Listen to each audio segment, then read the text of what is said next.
Welcome back to TechNet Radio. Today we're here with Keith Combs, Matt Hester, and Microsoft Director Edwin Yoon as they discuss virtualization best practices. Listen in as they fire off several tips for IT pros interested in implementing a virtualization solution for their IT infrastructure. Keith, the mic is yours.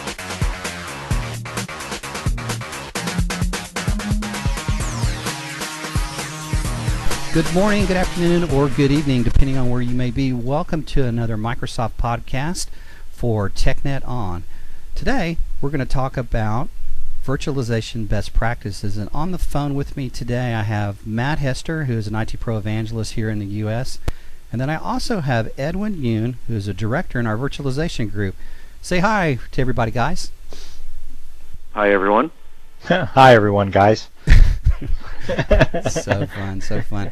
So let's kick things off. Let me ask you a question, Edwin. What are the top couple of things that customers might want to do when they're thinking about designing a virtualization environment with Hyper-V and some of the Microsoft virtualization tools? Well, really what you want to do is you want to look at your existing infrastructure and see how much you can leverage. I mean, that's one of the great things about Hyper-V and System Center is our ability to really leverage your existing infrastructure. Unlike maybe a VMware environment that some customers might be used to, we don't make specific tools for a lot of functions. We really leverage our existing tools. So if you have an existing configuration manager environment or operations manager environment, or even just a really good Active Directory management environment, you want to take that into account when you leverage virtualization. Because using Hyper-V and using System Center, we really want to leverage those things, credentialing and roles and management. Much of the goals and the design strategies behind using Microsoft virtualization is that you don't have to start from scratch, and you don't have to build a separate environment. Our goal is to really empower everyone to really leverage those great features and the great capacities and abilities of virtualization, but make it deployable and manageable using existing tools. So when you look at that, I mean, it's really nice is that we have that centralized environment, but you know as well as we do that, a lot of people out there might have, for example, ESX server out there. How does that change when we start incorporating some of those other virtualization server products into that mix? It actually doesn't change that much at all. What we've done is within System Center and Virtual Machine Manager and the other tools, we're looking at really bringing the best of breed management tools, virtualization and physical management, to the IT pros out there and the IT admins out there. So Virtual Machine Manager, which is our virtualization specific management product, has great support for ESX. It can manage ESX. It considers it basically an equal citizen. Every feature in VMM works equally between a Hyper-V environment and an ESX environment. And you can use them interchangeably. In fact, we use pretty standard terminology in order to affect both. All the PowerShell commands, all the menus are all the same back and forth. And we've committed to even adding support for things like Citrix Send Server in the future. So you could really leverage and enable virtualization, whether you're using Hyper-V, VMware in the future, Citrix if you are. And then by managing it through VMM, you can really link that through to the other System Center products like Operations Manager and Configuration Manager. So we understand that people have other virtualization products out there. They're using those products. They work very well. What we're looking to do is bring a management to the higher level and also introduce Hyper-V and use Hyper-V and to show how powerful it can be side by side with other technologies. Yeah, thanks for that. I'm sure that during your conversations at the Microsoft Management Summit, VMworld, etc., you've probably heard your share of pain points and even really success stories. So what strikes you as being a really cool best practice when people are using storage area networks? When you're using storage area networks, what you want to do is make sure that you be flexible in terms of the technology and what you want to use. There's a lot of discussion about using iSCSI going forward, and I think that it's been shied upon in the past, maybe because people are very used to Fiber Channel or things like that. But we've seen some really great performance using iSCSI, and Hyper-V really leverages the capability to use iSCSI because it uses that core Windows architecture. So it makes it easy to configure targets and configurations, and it gives you a lot of flexibility. And we can really leverage those two things. You just want to make sure that you design and you architecture systems accordingly, especially since you're potentially using Ethernet for storage communications. That's awesome. And when you think about this, when you start talking about the SANs and the iSCSI environments and the big bad back-end platforms, the term clustering always seems to come to bear. When you think about clustering with a virtual machine environment, what are some recommendations you might give for that, or when should a customer think about, hey, you know what, maybe I need to start clustering, and do you have any really good examples there?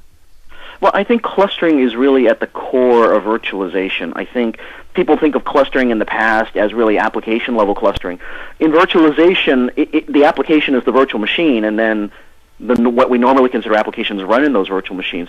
So what you do is, once you set up a cluster, and it's really easy in Windows Server 2008 R2, once you've set up that cluster, once you apply and build virtual machines on that cluster, you automatically get this failover. So if you lose a physical machines, the VMs just quickly start up on the other machine. You don't really have to worry about it. And if you build it right and you use the configurations that we have with Hyper-V, you have the ability then to live migrate, which is move a virtual machine from one physical server to the other without having to turn off or shut down that virtual machine. And that allows you to do maintenance on a physical machine within that cluster without any real downtime to the applications. So by putting the applications within virtual machines, we're really leveraging the capabilities of clustering and making it almost a little bit easier than many of us are traditionally used to. So clustering is really a fundamental part of virtualization. And then you just want to make sure you build a cluster with enough capacity to move things around. So really what you're saying is, why worry about clustering all those individual apps? Just cluster the whole server and we're good to go. It is. You do want to think about it, because when you cluster an application, you get application-level failover. And I have talked to a lot of customers who get that confused, too. They think, well, now that I've clustered the virtual machine, I get application-level failover. Well, you don't. Well, you do a little bit with live migration. But you can actually application-level cluster within a virtual machine that's also physically clustered. So now you're really getting two levels of protection. You're getting protection in case maybe the application or the database fails, and you're also getting protection in case the virtual machine or the physical machine fails. So really what we're doing is we're taking what normally would be potentially a daunting concept, and making it really easy to use with Windows Server 2008, and then leveraging virtualization on top of that to really add a whole nother dimension of protection. And that's really what virtualization often does. Virtualization often lets us do things that wasn't physically possible in the regular world. And once you understand what you can do in virtualization, you can actually take those capabilities and run with them and create new capabilities. That sounds really good. Let's shift gears just for a second. Should IT pros that are listening to this go build competencies around tools like the Microsoft Deployment Toolkit and PowerShell and some of those things, so that they can build muscle and competencies for some of the things that are the actual inputs to the virtualization infrastructure? What are your thoughts on that?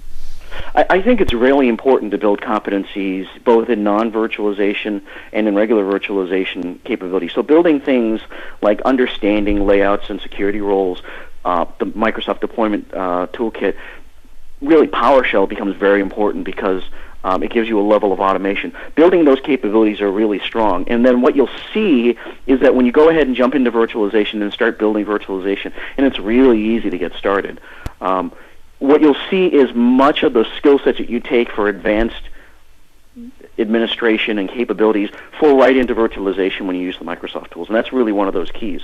So if you understand how image management works, then you can have options. You can use traditional image management tools, you can use virtualization image management tools, or a combination thereof.